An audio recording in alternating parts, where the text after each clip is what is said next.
Shalom. I want to start off by giving all glory and honor to Yahweh, Bahashim, Yahweh Shai, Bahashim Rakak Wadash. Double honors to the apostles and elders of Great Millstone who rule well. And peace and salutations to the hopeful elect who are continuing to fight and teach this thing of ours in truth and sincerity. I'm the brother Manatazak with GMS Ancient of Days in Los Angeles, currently teaching with the Akim in Sherman Oaks. And today, through the Spirit, I want to get into a lesson going into the recent rumors that Trump wants to secede from NATO. Okay, now, for those of you that are in the know, this is a very major move, especially concerning prophecy, because we know, pursuant to prophecy, that the allied nations that are aligned to America, or Babylon the Great, are eventually going to turn against them. Okay, now Trump succeeding from NATO is a very pivotal move, because the North Atlantic Treaty Organization is comprised of various countries that are joined in unison with one another, with America being the juggernaut of all these different countries and governments. Okay, when it comes to military, when it comes to world influence, okay, and with all that being said, it's a wonder that Trump will make such a bold statement, considering out of all these conglomerate of nations that are allied together, America is the only one of them that has the most amount of debt. Okay, I mean, I believe if you combine all the countries' debt that's aligned with NATO, America eclipses them by billions and trillions of dollars. Okay, and that debt continues to accumulate even as we speak. But with that being said, I just want to get into a recent article and bring out some precepts showing you that we are indeed in the time of prophecy. We are indeed in the time of the feet mingled with iron and miry clay, as Daniel seen in his vision, meaning we are that much closer to the return of Yahweh Shai. So with that being said, Lord willing, this lesson is edifying to the hopeful elect, and I'm going to begin in this article. So Baba Kushah, bear with me. This is an article from Newsweek by a fact-check reporter named Tom Norton, and this was dated February 17th, 2025. So this was dated yesterday. Okay, because I'm currently recording this video on the 18th. So this is a relatively new article.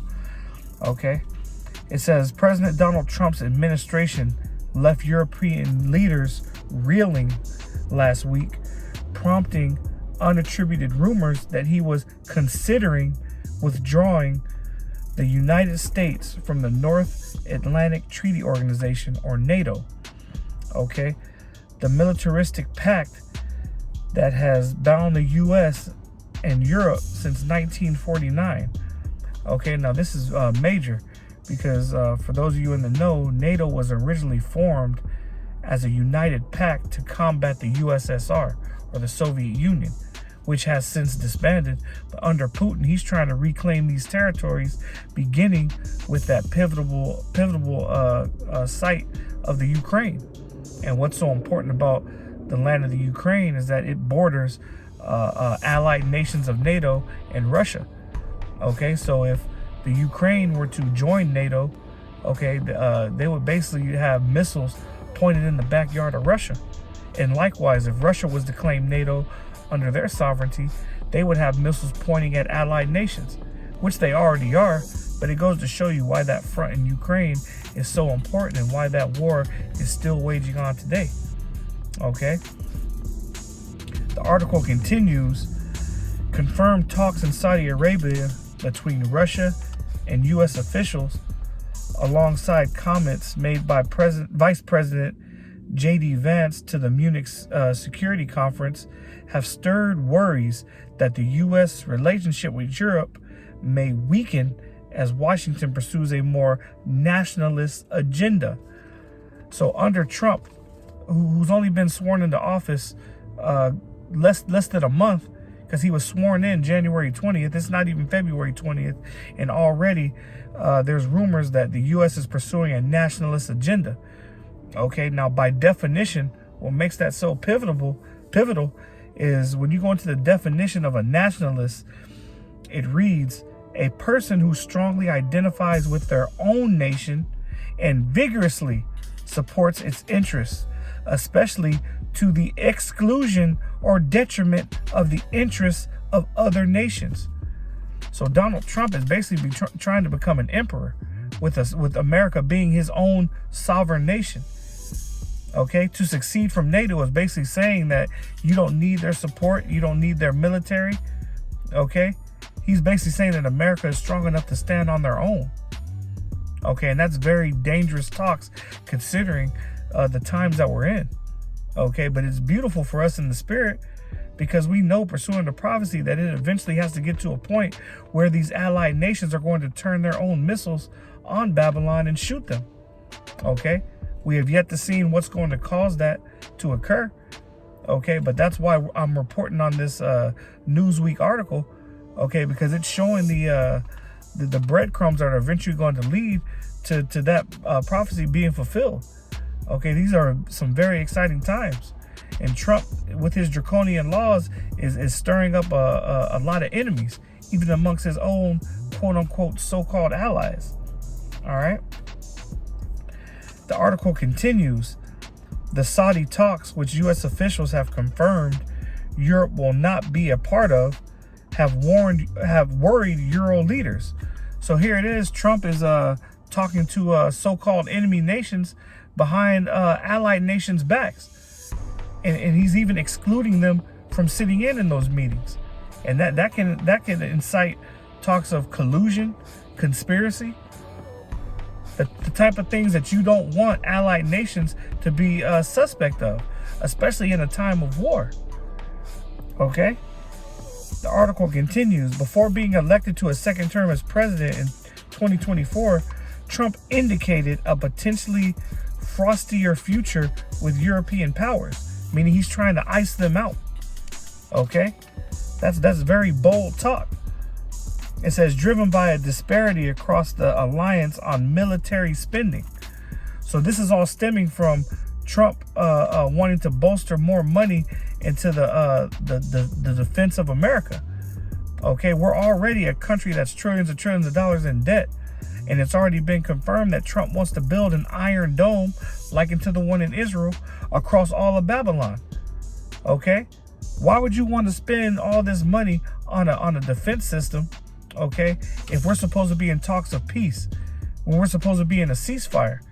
He's doing that because he knows the implications of the things that he's implying on these nations, the different executive orders, the different tariffs.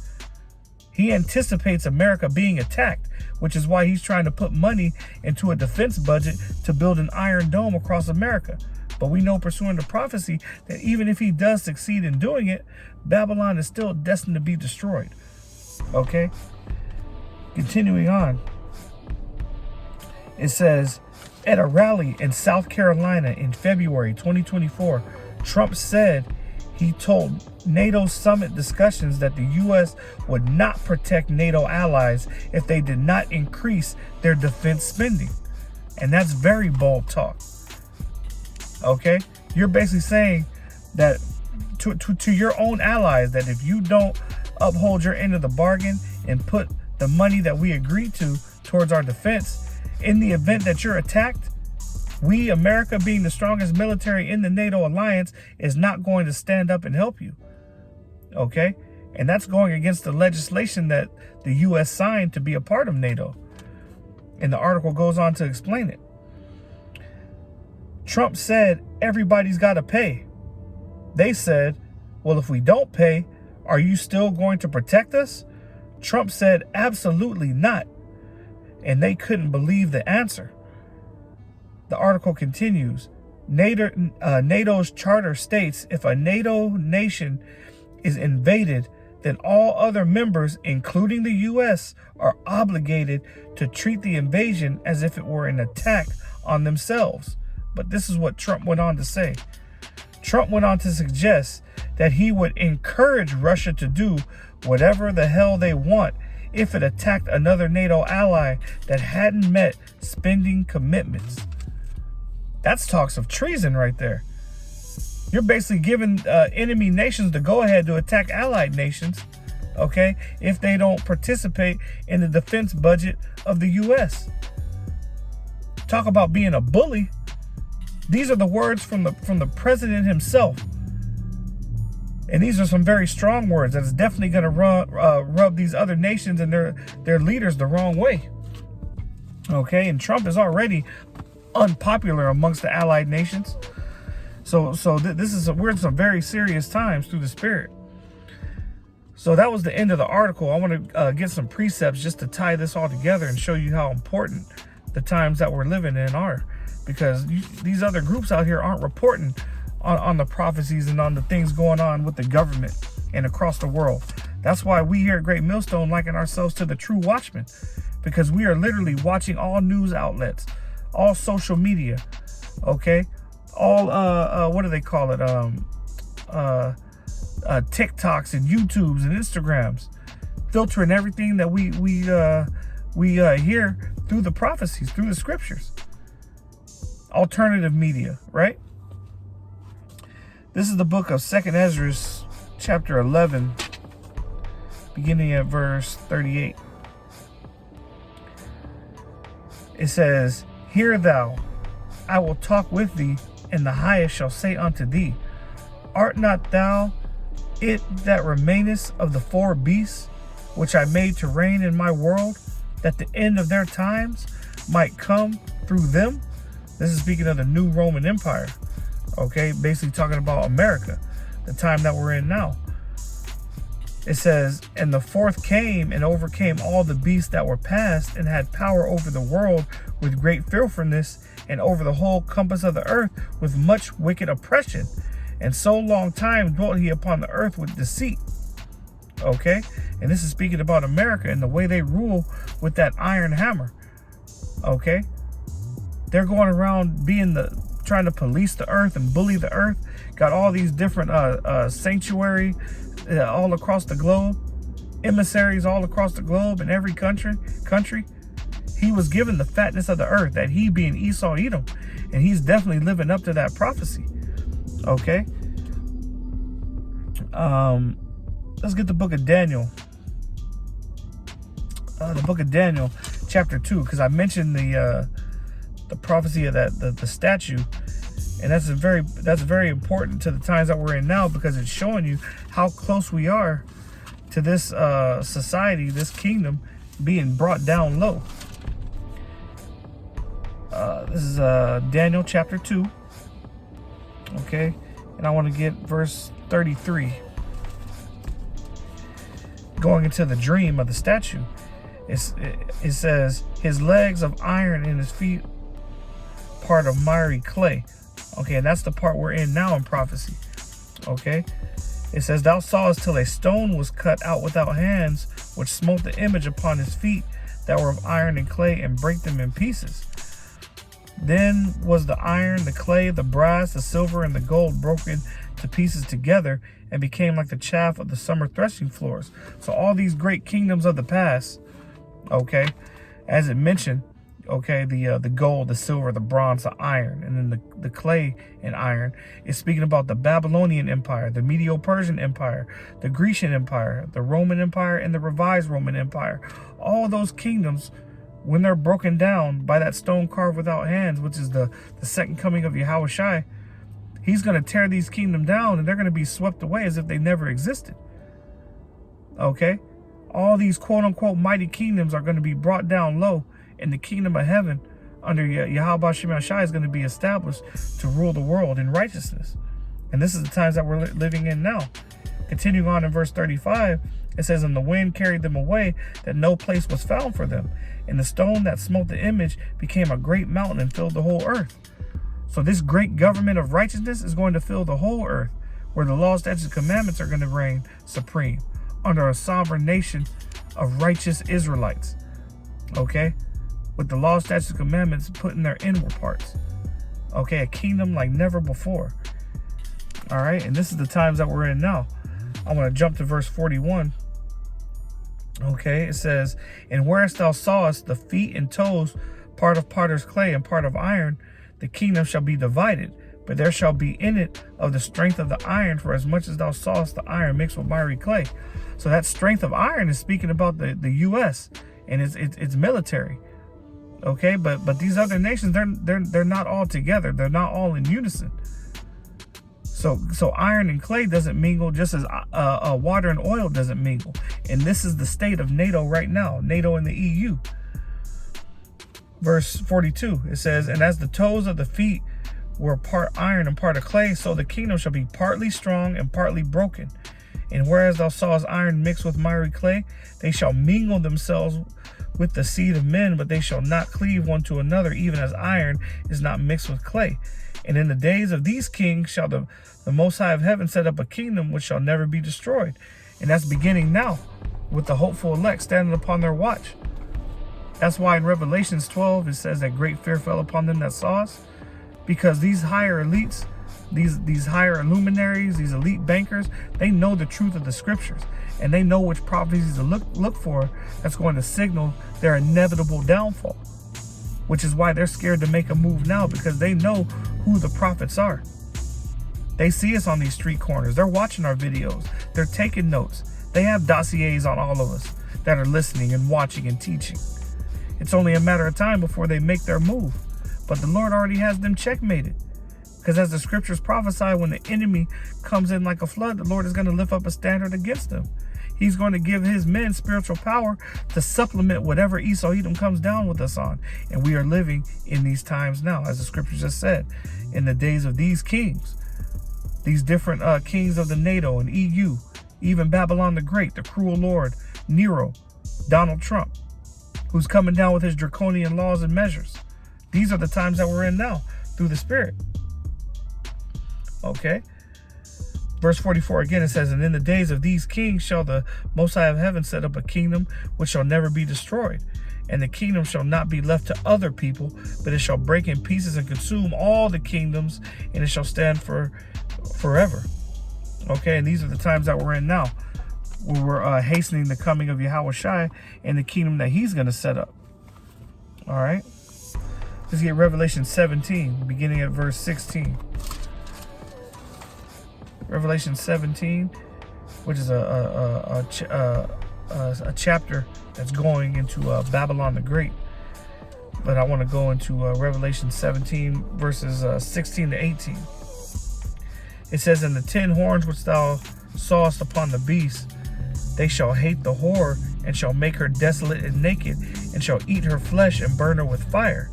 Okay, so this is America, speaking about America and how they're going to be betrayed by the different allies that they were once joined onto. Okay, it says, for the Most High hath put in their hearts to fulfill his will and to agree and give their kingdom unto the beast until the words of the Most High shall be fulfilled. And the woman which thou sawest is the great city which reigneth over the kings of the earth, going into Babylon the Great, that great whore. Okay, so this is going into the prophecy of the victory of the Lamb, which we are living in the time of, where Yahweh Shai is going to collect the crowns of these kings. Okay, so these are some very important times, which is why I brought out through the Spirit that article, because this is exactly what the prophecy is speaking about. These nations eventually turning against Babylon. Okay, and it seems as if Donald Trump is going to be that one to help fulfill that prophecy. Let's get Jeremiah 50, another prophetic chapter, the book of Jeremiah, which speaks about a prophecy against Babylon. Okay, and that can be likened unto Babylon the Great. This is Jeremiah 50, verse 9. It says, for lo, I will raise and cause to come up against Babylon an assembly of great nations from the north country, and they shall set themselves in array against her. From thence she shall be taken. Their arrow shall be as of a mighty expert man. None shall return in vain.